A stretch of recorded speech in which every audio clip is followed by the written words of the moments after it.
episode number 43 of the Wholesome Fertility Podcast.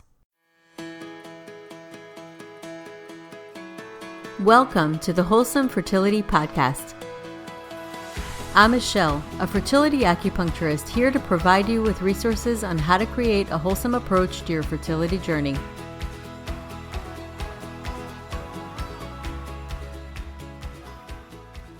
My guest today is Dr. Katherine Dale. During her 16-year practice as a naturopath, Dr. Katherine Dale has focused on uncovering the mysteries of the female body with a focus on fertility and creativity.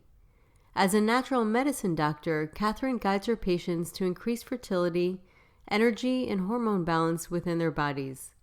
In order to remain connected to her natural plant medicines, which includes herbs, vitamins, and homeopathy, she guides moon meditations and helps her clients connect the cycles of their bodies to the cycles of the earth and moon, empowering them to heal their bodies, spirits, and souls. Originally from Ontario, Canada, Dr. Katherine has been practicing medicine in Hong Kong for 9 years. Over the past 16 years, Katherine has treated patients in Toronto, New York, London, and Hong Kong. As a global naturopath, she has learned to adapt her medicine to the needs of the local environment. So welcome to the podcast, Katherine. Thank you very much for having me. So it sounds like we were both influenced by similar grandmothers, because my grandmother used to also tell me if I eat a garlic a day, I would never have to go to the doctor, and she always had garlic breath from raw garlic. Yeah. Can you share how you were influenced by your upbringing and as well as your own fertility challenges to become a naturopathic doctor? Yeah, well, as you mentioned, I had an incredibly innovative grandmother. She was a real harbinger of well-being and health. And Grandma Jess, as she liked to be called, influenced myself and also many of my siblings and cousins. There are so many of us that got into the medical profession. And she was just, my uncle, my mother, my sister, a cousin, really incredible. And she was just very aware of how food influenced her body. It sounds silly, but a lot of people don't really think about it. Yeah, so it's incredible how people don't really consider how important food is to their well-being. But Grandma Jess was aware that she ate whole food. She used to make orange juice with an entire orange and blend it all up. It was a bit difficult to drink that juice. But yeah, she was really concerned about taking care of her body, and she took vitamins, vitamin C, I remember, and vitamin E, and she was always concerned about what she was putting into her body, reducing sugar, being concerned about what types of fats she was eating, and also reducing salt.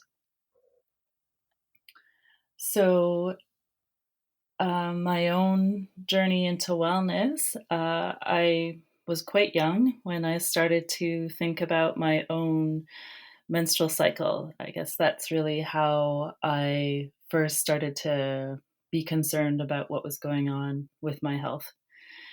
And I discovered a book on herbs, women's health and herbs. And it was just in a bookstore in Toronto, where I'm from. And I was, reading about different ways to manage our flow. And I just started to think, wow, this is really important stuff. And it was, at a certain point, I came to realize that I didn't really understand my cycle that well.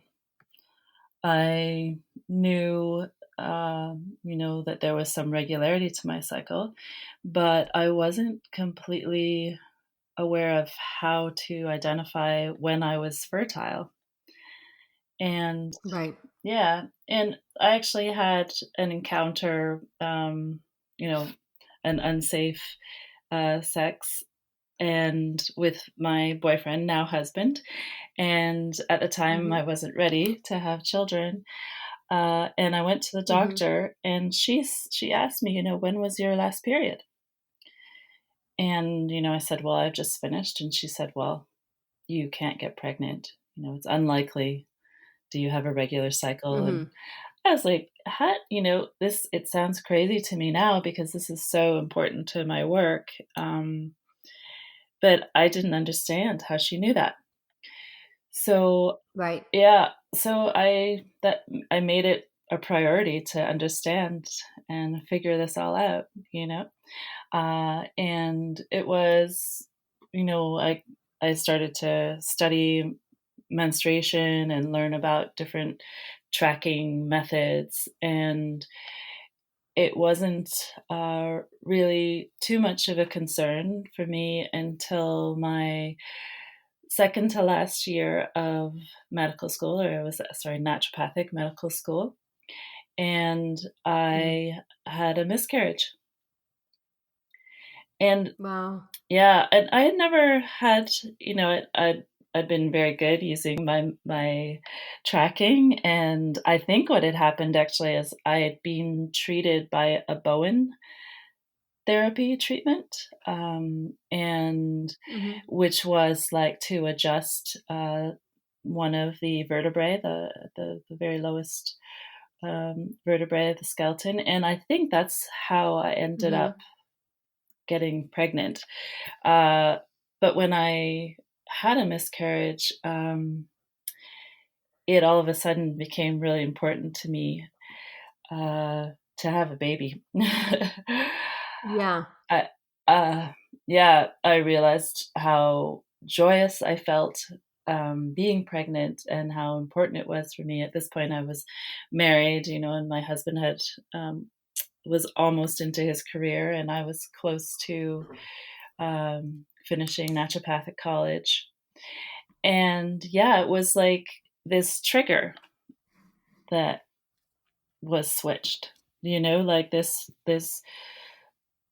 switch that was flipped. And all of a sudden, I just felt like, wow, this is something I really want to do, and I want to do this Hmm. um, soon.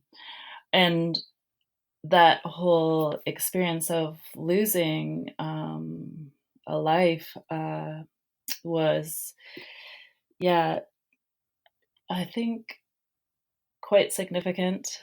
And I know now when I work with women that are trying to get pregnant, it is so important for any losses to Hmm. be processed. Yeah, Um, absolutely. I think that's one of the major reasons why women don't continue uh, to be successful in getting pregnant is there's just holding on to the past. And I was fortunate in how I was able to process that. And I think it's really important that women take the time to grieve, understand Right. that it is a grieving process. It's not, Yes, absolutely. it's very significant, and yeah, something that women need support to go through. Absolutely. It is such a loss. And I guess since other people have never met this unborn child, or it's not the same as what happens, the kind of support that you would typically get if you lost somebody who was born. And people don't realize that. It's Yeah, not, it really is a loss. It's a loss, even deeper than a loss. yeah, it's like this unrealized potential, this, and there's nothing that you can ever do or go back to change, and yeah, it's like it's like a part of yourself has been Exactly. lost. Mm, yeah, so it was extremely painful, and it really then at the same time was quite inspirational, I guess, as well for me, because it helped me then understand, to a point, uh, other women who were going through a similar loss. Yeah. I can't say, you know, of course, there's always this temptation to compare one person's grief to another's, and you really can't.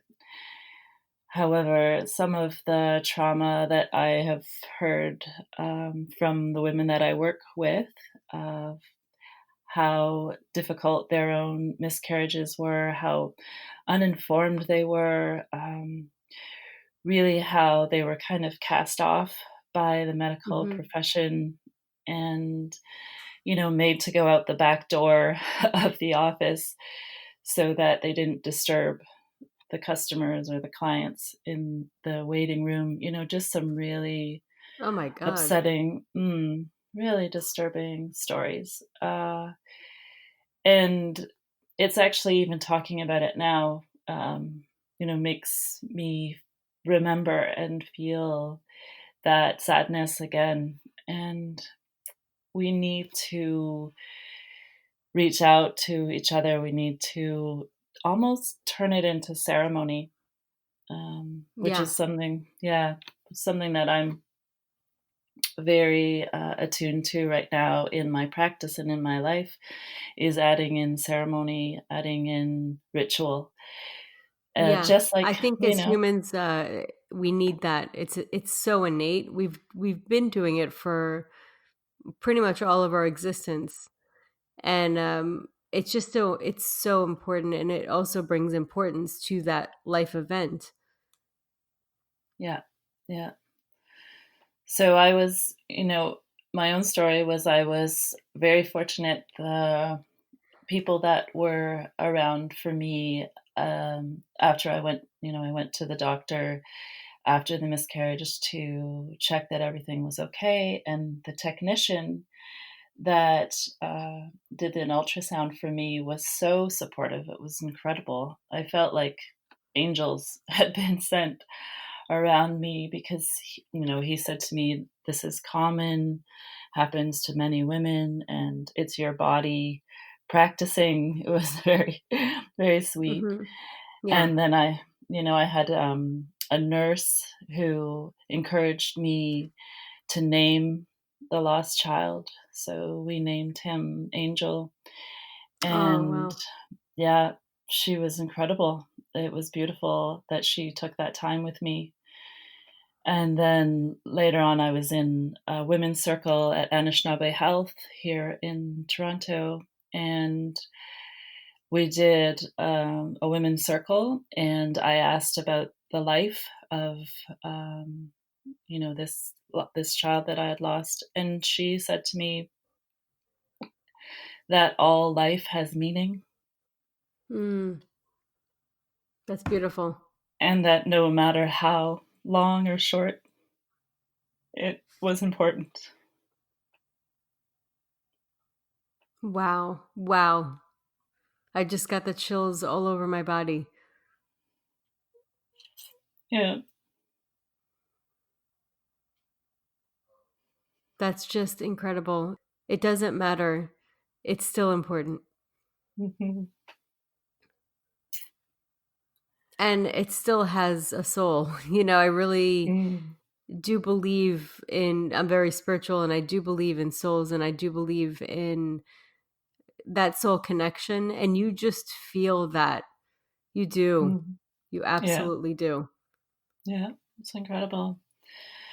And that child too, I told, I've gone on, and I went on and had two of my own children. Hmm. And I told them about Angel. I said, you had a big Yeah. brother, and they know about that, and they know about that type of loss being important and natural and normal, and something to talk about. Our lack of ability to talk about these taboo subjects is really what keeps them so powerful, and so Yeah. limiting for Right. us. No, no.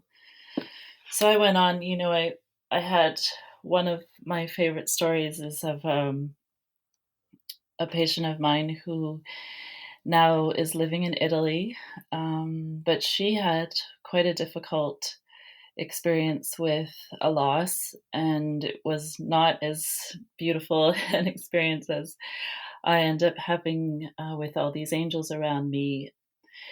But Mm-hmm. at a certain point, she realized I was doing a meditation for a group of women in Hong Kong. We have Mm-hmm. an annual event called the Garden Gathering in Hong Kong. And we were meeting, and I was doing a moon ceremony and acknowledging the full moon and asking Mm-hmm. if there was anything that we had left unhealed. And Mm-hmm. she recognized that this was something that was holding her, that this loss had really was holding her and terrifying her. It was this real fear of the same thing happening again, Yeah.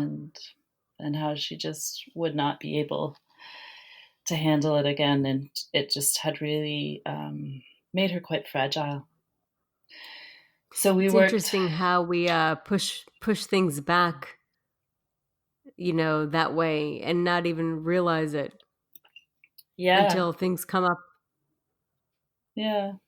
She hadn't seen it. I guess she hadn't really allowed herself to see how it was holding her, and was trying to avoid dealing with it. And me making that statement, what do you need to heal? What are you leaving unhealed? And how is it limiting your future and just limiting your experience of the moment? You know?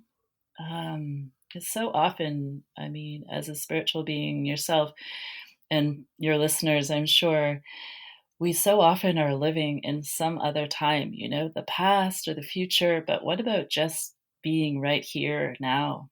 And so when we started to work together, she actually went home that evening and told her husband about the experience with me, and he's like, wow, she's been sent. I was like, Oh, wow. So oh. you were like her angel. Mm, yeah, we had an incredible time working together, and she worked so hard and changed everything, her diet, really most importantly, mindset, and worked really hard to overcome her fear and overcome her expectations of how things were meant to be in her life, Yeah. and made significant changes. And now she has a beautiful baby, and um, she gave him the name Moon. His second name Hmm. is Moon, and in tribute to that whole first meeting around moon Oh, wow. ceremony, and I'm known as Luna Mama. So Oh, that was that's just, beautiful. mm, I yeah, love that. yeah. So that was, I mean, that was an incredible story of how she was able to overcome. It's a really inspirational story of how, even whatever the outcome was, just being able to process and let go and identify and change was incredible Yeah, for her. Yeah, and she's that's wanting. beautiful. Yeah, yeah, it's really beautiful. And now she is talking to me about having a second, and I was like, oh my gosh. Yeah, yeah. But just a tribute to how acknowledging is really a first key to allowing yourself to heal, making that Yeah, first. absolutely. Mm, yeah, and then asking for the support around you, uh, and then being able to make those changes was incredible. Mm, mhm. So it's interesting. I love the way you're approaching it, and I can see how you don't just approach it through food and through lifestyle. You really look at this because of your own experience has inspired you to, as a truly holistic way, Mm, and also energetics of how you process, because really that's where blocks come in, is when we try to stop that energy or that emotion. And mm, I like the way it's compared to energy and motion. It's true because it really does move through your body. When you really pay attention, you'll feel it in your mm, body as well. And how our tendency is to try to stop or resist anything that's unpleasant. mm. And by doing so, interestingly enough, or ironically, we actually keep it in place because Yeah. we constrict and we keep it there. And so, there's such healing in what you're saying, and allowing that process to happen. And in order to do that, at those fragile times, you really do need a community. You do need support, because we're such social beings and we do need that connection. And we are all really connected. It's just a matter of bringing that awareness. And, I really like what you're saying. Mm. Yeah, I found one story that I just found incredible was or is that when I was giving birth to my first child, uh, my daughter, I noticed that when I touched the top of her head as she was crowning, I was in labor and delivering. When I touched the Hmm. top of her head, it was as though I was touching my own body. There is such a connection between all of us. We have this Yeah, conversation about our souls and ourselves, and I am and I'm separate, but right. really we're just all one, like we've We all really are. come. Yeah, it's just We incredible. really are. It's just invisible. It's an invisible thread. And it really comes down to feeling, which is why I believe meditation can increase consciousness. It can create connection, because what happens with meditation is we get outside of the reliance that we have on the physical Mm, world, what we see, what we feel, what we could touch, and go inwards into what we sense. mm, And when we do get into that, we actually do get into a part of our understanding of the world that's invisible, that fine thread. And for me personally, the more I've gotten into that, or the more I've gotten in touch with that, the more my intuition increased towards my kids or mm, towards other really, really important relationships. I can feel things that go beyond the physical senses, mm. and you actually can perceive that connection when you get to that Mm. space in your mind. Yeah, I've had some incredible meditation sessions with people who are connected. So I might have a group of, 20, 30 people doing a meditation together.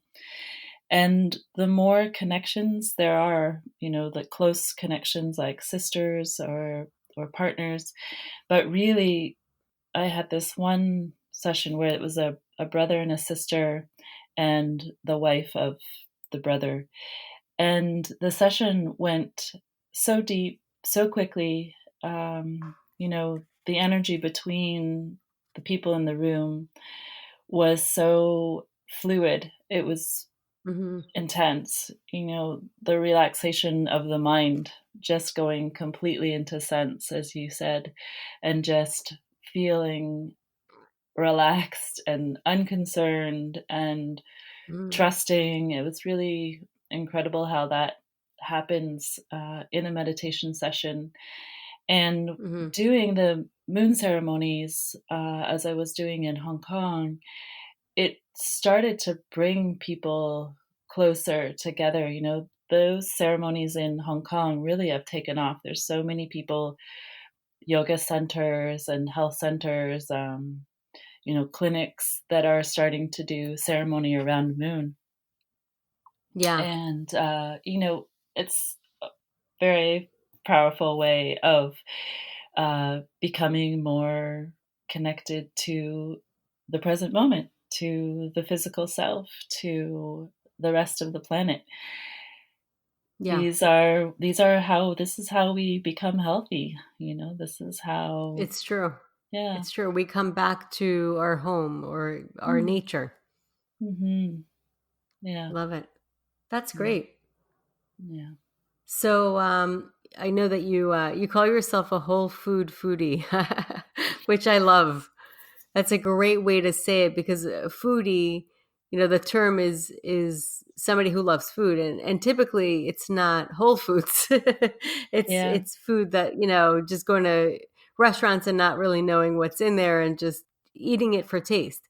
So it sounds great because it's saying that you're actually enjoying whole foods where a lot of people have resistance to starting to eat more whole and more healthy because they believe that it's not tasty, which I've learned that that's quite the opposite. Once you really enjoy true nurturing whole foods, it's delicious and amazing. So can you share from your experience how other people can come to enjoy whole foods? Yeah. I mean, just the other day, I made a smoothie for my son. He's 15. And Mhm. there was almost, one ingredient. I had a big watermelon in the refrigerator, and I just blended that up. I put a little bit of protein powder in there, and some ice, and that was it. It was delicious. When you've Mhm. got a really tasty piece of fruit or vegetable, something that has ideally come from the ground that's close by to where you're living. I mean, that would be a great start to think about your own home and what grows close to you and find a farmer's market. We have here I'm in cottage country right now, in a small town called Yarker, and the local community started up a farmers market a few years ago, and I'm so looking forward to Saturday this Mm. week and to go and just eat some of the really local foods. I mean, Yeah. foods that would have been grown, less than 10 kilometers away from where I am. Uh, Yeah, and that's so ultimately the best kind of food to eat because it suits the climate that you're in. yeah, good old permaculture, eating what's Mhm. local. There's, of course, there are melons will grow here. They're not native, but and there's lots of foods that are not traditionally native to Ontario that are definitely growing here. But just the fact that it hasn't had to travel, you're going to get it Mhm. from some rich, nutritious soil near Right. to you that's been cared and loved, thinking about back into that energy of what the farmer has put into the plant, the Yeah. attention. We're growing this season. We've got some tomatoes and beans. I've already had some basil from, fresh basil from the garden, got some radishes. So, I mean, if people can grow their own food, that's even more Mhm. fun. Beans are fairly Yeah. easy to grow, even in your window, on your windowsill. But that's a great way to start recognizing, being able to take as eat the food as soon after it's been taken off the plant, then you'll get the richness of Right. flavor, and then you'll see, yeah, this whole food, This is really all I need is my mouth to consume it, nothing else. Yeah, then you get a real taste for that. Yeah, definitely. That's great. Yeah, Mm, we had a garden and it gets the kids involved as well. mm. They really like to it's innate when you actually get to pick your food. It's so much fun. Yeah, it tastes so much better going into the berry patch, and picking your own strawberries or picking your own blueberries. Yeah, it's incredible. I even had my coach, he's vegan. However, he was living on a chicken farm in Australia, Mhm. for a couple of days or weeks, and he said, "There's so many eggs here. Mhm. I have to eat them." Right. There's That's like great. 25 chickens laying eggs. Yeah. Yeah, so, that possibility or that, like, connection to, again, to the land, to the Yeah. production of, and the love and all that that makes the food taste so great and be so nourishing to the body. That's a lot what's missing in our foods when we talk about people who are overeating or not Mhm. eating the right foods. It's just that the nutritional value is not there. We're not getting what we need. And It's so, true. hmm, And yes. overproduction, it really depletes the soil. Hmm, So it changes everything. It changes the taste yeah, and the yeah. experience of the food. And when you're looking at a fertility diet and trying to get pregnant, I mean, those nutrients are so vital, like getting really, Exactly. really Which good. is why nowadays we need to supplement. I think that that's my theory is because we just don't, even if we do have a whole foods diet, the soil is not what it used to be. Mm. Hmm. Yeah, yeah. And so what is the first step that you take in balancing your patient's hormones? Well, my first step is awareness, Mhm. as we talked about right from the beginning, but awareness of their own fertility cycle. So we start Mhm. right away with charting. Yeah. And, women will say, "Oh, I have an app." And I'm like, "Okay, that means you're putting in when you menstruate. That's not what I'm talking about. I'm talking about the intricacies, knowing if, 1 month, if there's like alternating months of length, Mhm. if it changes each month, the cycle changes back and forth. Knowing your change in mucus really well, uh, and watching temperature as well. So there Mhm. are apps that are getting quite fun with, watching, even the heart rate, because it was Mhm. found about 5 years ago that heart rate actually increases around ovulation. Oh, So that interesting. yeah, that's cool. There's, some of the Well, where Chinese medicine, when you check the pulse and it increases, it means there's more heat. Mm, yeah, there you go. Heat to get things happening in the bedroom there. Yeah, it Yeah, gets things moving. yeah. Yeah, it's interesting. So yeah, so these wearables are quite exciting and fun to they look at your temperature as well, but they're not going to tell you about cervical mucus. There are Mhm. some, I've seen some wearables that actually do involve inserting a thermometer, but again, knowing that mucus is so key to understanding what your fertile window is or when it is. So I get women to really get to know their bodies, Yeah. and it's, and tracking it by hand. Again, it's that whole, like you said, going out with the kids into the garden, picking the fruit. It's the same Mhm. thing, putting hand to paper and tracking all of that and making it really a part of your whole life, understanding how your moods are changing, your body is changing, and all these things, your thoughts change, around your cycle. So really Right. embracing that and having a really good time with it. My favorite stories are of patients coming back to me and saying, when before we worked together, I found this inconvenient, and now I'm like excited by it. You've totally Yeah. changed the way that I look at my cycle, and yay, brilliant.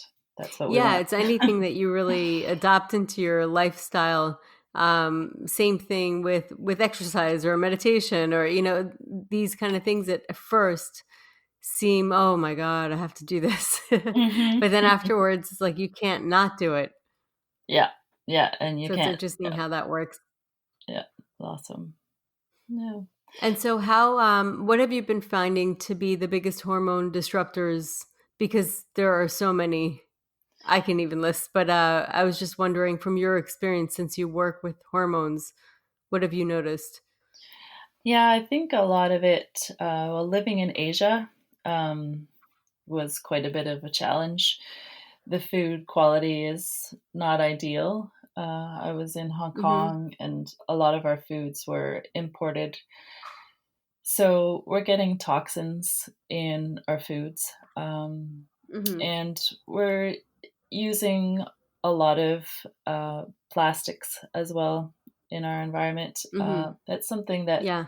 people will quite quickly adapt to, carrying a metal or a glass uh, container instead of using the plastic. But a lot of people in Asia, actually, well, in Hong Kong particularly, are drinking water that's bottled. Mm-hmm. So they're thinking that it's safer than drinking the tap water. Mm-hmm. However, the tap water has anywhere that it's potable, it's being tested and made sure that it's clean. And also, you can get water filters for your taps. But people that Yeah, are, and boil water. My grandmother used to boil the water. yeah, you'll get bugs out of it that way. But as far as some other toxins, not so Mm-hmm. likely. You need the filter. Uh, Yeah, both. So yeah, yeah. So people are, you know, buying all of the like any water that they drink has come out of like maybe a liter size plastic bottle. So that was Mm-hmm. quite a concern, and I think the world is actually starting to recognize the importance of reducing plastic. Yay! Mm-hmm. Yeah. More and more restricted use of plastic bags and, starting to move into recognizing that packaging all our foods in plastic is unnecessary. This single use plastic, it's, I can't wait till that comes, till the East Coast catches up with the West Coast on that mm, because they still have plastic everywhere. It's crazy. yeah, it's kind of even there's a fee for any plastic bag that you use in Hong Kong. So people carry their bags with them everywhere. The other day, I was out with some friends of mine, at a co-working space in New York City, and one of the friends wanted to bring some snacks home with her. So I pulled out my bag, of course, that I'm always carrying around with me, so she could carry her snacks home. And they're like, "Oh, that's great." I said, "Yeah, in Hong Kong, it's normal, not to ask for a bag, where I'm still finding in Ontario, a lot of places are wanting to give you the plastic bag. And Yeah. I feel that that's one of the biggest disruptors in our environment. I remember Right. reading an article about the River Seine having a lot of hormones, so many hormones in it that all the fish had become female. And I think, I mean, that's partly the plastics. That's also potentially, and this isn't something that's been studied, so I'll just put that out there. But all the hormones that we're using in our pharmaceutical products as well, birth Mm-hmm. control Yeah. pills. Uh, Right. I mean, of course, that would be then that would replace all plastic influence. If a woman has been on birth control pill, then we're going to have to make sure that things are back to normal after her use. And I have to say that, of course, the products are getting better, but still, uh, those hormones that are being used without really a lot of mm, let's say preparation. I've had Mm-hmm. patients actually tell me that they've been forced into having implants, like birth control implants. Mm-hmm. And Oh my that, God. yeah, like in the doctor's office saying, no, I don't want it. And the doctor saying, sorry, I've already opened the package. You have to have this implanted What? in your body. Yeah. Oh my God. Yeah. So, and that's, that's 3 to 5 years that you're holding on to that. So, um, yeah. So that's definitely, I'm sure your clients have had issues with that as well. And just bringing the body back to normal can take some time. So, Yeah, yeah. definitely. Yeah. And so what are the easiest ways that people can adopt a healthier living? Just can give one or two tips. My favorites, of course, are sleep. Get really good Yeah, I sleep. love that. That's Like, great. okay, number one, you cannot function without sleep. And of course, your sleep is going to be influenced by how much exercise you're getting and how chill you are, how much meditation you're doing, Yeah, the foods that you're eating. But yeah, yeah, sleep is really important. Hydration yeah. is super Mm-hmm. important. And we were talking too about getting a good source of water, that's not from a plastic bottle, but from good uh, filtered water. And Mm-hmm. then I would say, yeah, just clearing out your memory bank of any unhealed drama and trauma that you're holding on to. Mm-hmm. So Yeah, important. And this is really, yeah. It I'm, is. yeah, I'm doing more and more work with something called focusing, which is like an experience of really feeling into those emotions. Like you were saying, how as we push them away, they start to build up even bigger and bigger. But if we were able to experience them as they are and welcome them, say hello, Yeah. Right. acknowledge, then we can start to process and clear and integrate this whole being, this whole beautiful being that we are. Yeah. Yeah. So, mm, Absolutely. mm, That's a beautiful way to put it. And it really is a profound thing mm. to acknowledge it, because it's kind of like when we feel it is when it's passing through. And if we constrict when it's passing through, we're keeping it right in that in that Mm, place, yeah. and that space could be open for something else that's more divine, and open yourself up to more opportunities and growth. And that's where we get stuck.